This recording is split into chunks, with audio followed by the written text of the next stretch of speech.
नमस्कार दोस्तों। स्वागत है आप सभी का हमारे YouTube चैनल भगवान भरोसे ट्रेडिंग की एक और नई वीडियो में। तो सबसे पहली बात तो कि ये वीडियो ऑर्डर फ्लो से रिलेटेड होगी। तो ट्रेडिंग व्यू पे जो ऑर्डर ब्लॉक्स होते हैं, जो वॉल्यूम फुटप्रिंट चार्ट्स होते हैं, उनके बारे में बात करेंगे।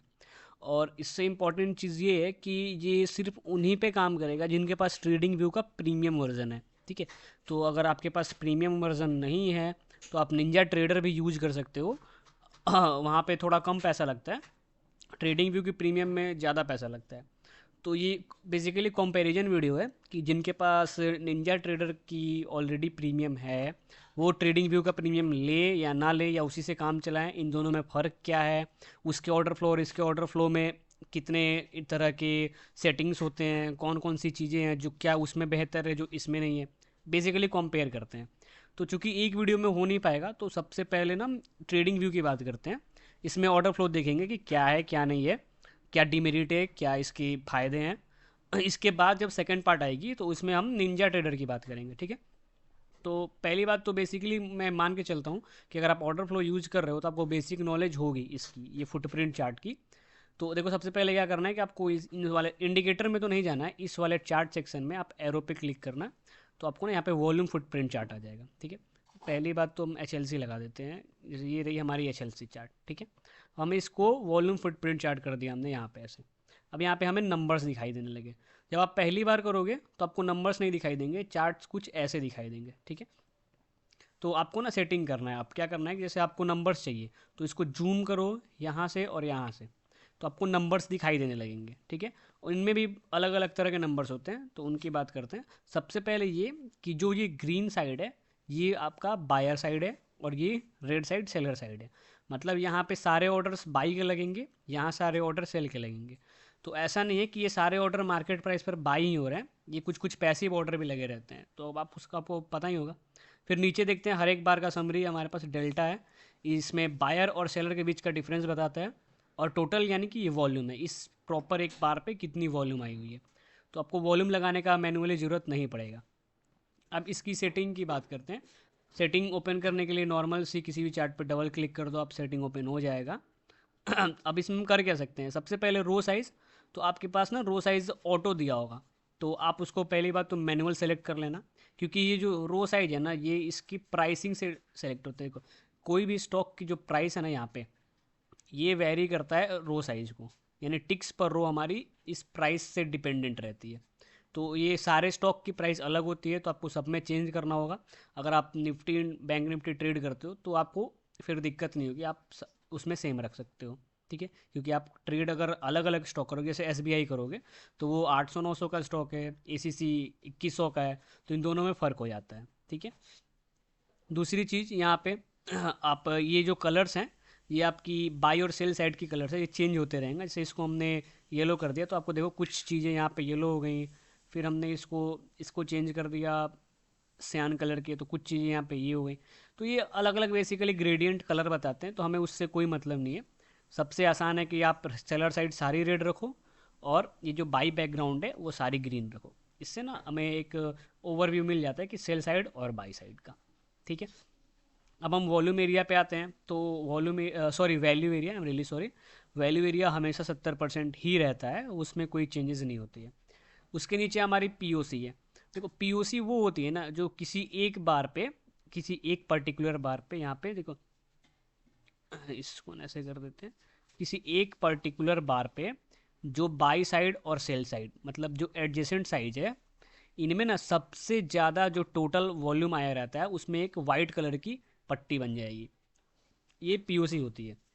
जैसे 253 है और 63 है, इन दोनों को ऐड करोगे तो ये 658 और 11 ये ज़्यादा आएगा। तो हर एक बार में एक मैक्सिमम पॉइंट होता है, उसको हम पीओसी कहते हैं।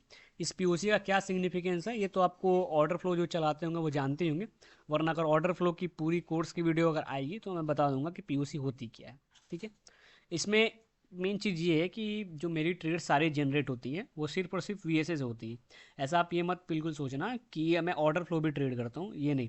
ऑर्डर फ्लो की नॉलेज मुझे है तो मैं सोचा कि आपको बता दिया जाए कंपेयर करके।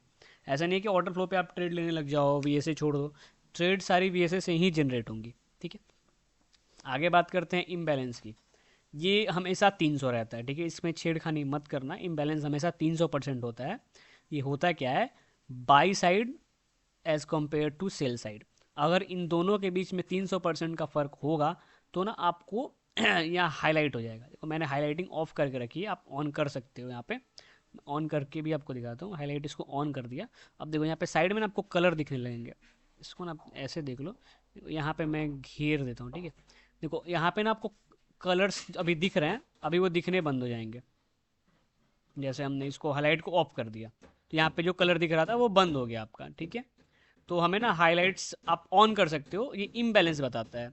बेसिकली बायर साइड और सेलर साइड में इन दोनों में फ़र्क क्या है, इसका इम्बैलेंस बताता है। 300% का अगर फ़र्क होगा तो इम्बैलेंस आ जाएगा। इसका सिग्निफिकेंस फिर वही बात है कि पूरा उसके लिए कोड्स लिखना पड़ेगा, ठीक है। स्टैक्ड लेवल्स इसलिए हमेशा 3 रहता है, 3 पे ही ऑपरेट होता है। इसका मतलब ये है कि अगर लगातार हमें, जैसे हाईलाइट को ऑन कर दिया हमने, यहाँ पे ऑन कर दिया, अब देखो लगातार 3 इम्बैलेंस आपको एक साथ मिलेंगे। जैसे यहाँ पे 1, 2 और 3, ये 3 इम्बैलेंस हमें एक साथ मिल गई तो सिस्टम ने ऑटोमेटिकली यहाँ पे एक जोन क्रिएट कर दिया। ये जोन आगे जाके एक स्ट्रॉन्ग सपोर्ट और रेजिस्टेंस का काम करता है, ठीक है। ये बस एक ये कोर्स का पार्ट है, मैंने बस ये बता दिया आपको स्टैक्ड लेवल्स काम होती क्या है, काम कैसे करती है, वो तो बात की बात है। बाकी हमें कोई चीज़ छेड़खानी नहीं करनी है। मोस्ट इंपॉर्टेंट चीज़ कि ट्रेडिंग व्यू में हमारे पास सिर्फ इतने ही सेटिंग्स है। अब हम बात करते हैं सबसे इंपॉर्टेंट सेटिंग टिक्स पर रो की। एक्चुअली में ये होती क्या है, सबसे पहले मैं आपको ना ऑटो करके दिखा देता हूँ। यहाँ पे आपने ऑटो कर दिया तो यहाँ पे ATR लेंथ आएगा। अगर आप इसको मैनुअल करोगे तो यहाँ पे टिक्स पर रो आएगा। देखो आपने देखा होगा कि ये चीज़ें चेंज हो गई। अभी क्या होगा कि जैसे हमने 15 किया हुआ है, हम इसको कर देते हैं यहाँ पे 10, ठीक है।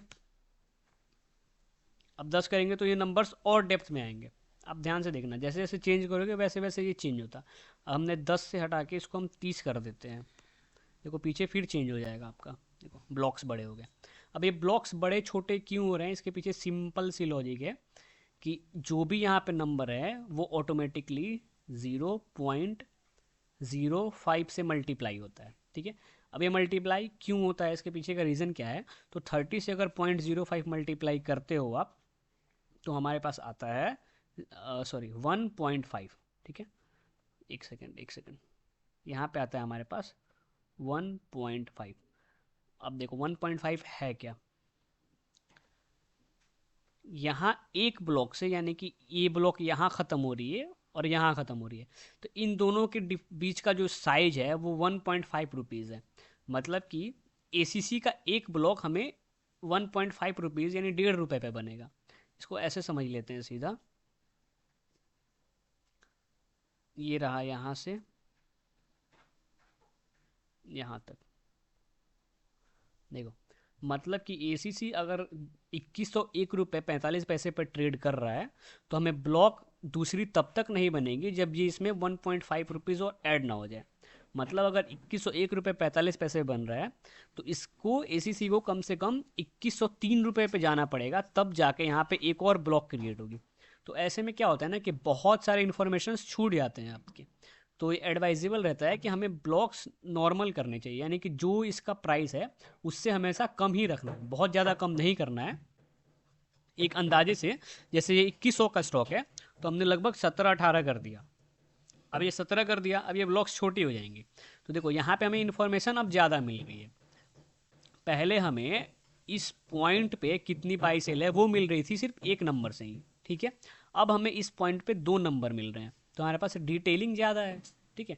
डिटेलिंग ज़्यादा रहेगी तो इससे प्रिसाइज हमें ट्रेडिंग करने में बहुत ज़्यादा हेल्प मिलता है। अब जैसे हमने ACC लगाया, मैं इसको SBI कर देता हूँ, ठीक है। तो देखो SBI के ब्लॉक्स अब बड़े हो गए। अब हमें मैनुअली इसको डबल क्लिक करना होगा, फिर इसको 17 है ना, यहाँ पे 800 का स्टॉक है तो हम इसको 7 या 6 कर देते हैं। हमने 6 कर दिया, ठीक है। 6 कर दिया तो देखो डिटेलिंग बढ़ गई। अब हम इसको जूम कर सकते हैं, ठीक है। यानी कि ये जो ब्लॉक है, एक ब्लॉक, ठीक है, ये पूरा ब्लॉक, ये जब तक SBI 0.3 रुपीज़ नहीं बढ़ेगा तब तक ये ब्लॉक क्रिएट नहीं होगा, क्योंकि 6 हमने किया हुआ था, 6 इंटू 0.05। मतलब कि SBI अगर 821 रुपये पे चल रहा है तो वहाँ एक ब्लॉक क्रिएट होगी। ये 821 से ऊपर जब तक 821.3 तक नहीं जाएगा ना, तब तक हमें एक नई ब्लॉक क्रिएटेड नहीं मिलेगी। ठीक है, बैकग्राउंड अगर नॉइज़ आ रहा होगा तो सॉरी, मैं थोड़ा बाहर हूँ। ठीक है, अब समझो आप इस बात को कि ब्लॉक्स, मैंने आपको बता दिया कि क्या होती है, कैसे एक और ब्लॉक जनरेट होती है, पीओसी बता दिया मैंने, स्टैक्ड इम्बैलेंस बता दिया। जैसे कि यहाँ पे स्टैक्ड इम्बैलेंस देख लो कि लगभग 5-6 है, तो यहाँ पे सिस्टम ने एक जोन क्रिएट कर दिया है और मार्केट ने इसी स्टैक्ड इम्बैलेंस से एक रिजेक्शन लिया हुआ है। तो ये ऑर्डर फ्लो ट्रेड करने का तरीका है। ठीक है, अभी ट्रेडिंग व्यू पे इतना ही सेटिंग है, मतलब कि इससे ज़्यादा सेटिंग नहीं है। ये कैंडल स्टिक वगैरह आप हटा सकते हो, ऐसे इसको बॉडी हटा दिया, देखो यहाँ पे बॉडी हट गई, इसको कोई ज़रूरत नहीं है वैसे करने का, नॉर्मल सी बात है। अभी नेक्स्ट वीडियो में क्या हम निंजा ट्रेडर की बात करेंगे और वहाँ पे कितने सेटिंग्स हैं, क्या है क्या नहीं है, क्या क्या चेंज कर सकते हैं, उसके बारे में बात करेंगे। ठीक है, तो उसके बाद फाइनली कंपेयर कर लेंगे कि दोनों में से लेना कौन चाहिए, पैसा किसका ज़्यादा लगता है, कौन सा सस्ता है, कौन सा ज़्यादा बेनिफिशियल है। तो मिलेंगे आपसे नेक्स्ट वीडियो में, तब तक के लिए बाय बाय, टेक केयर।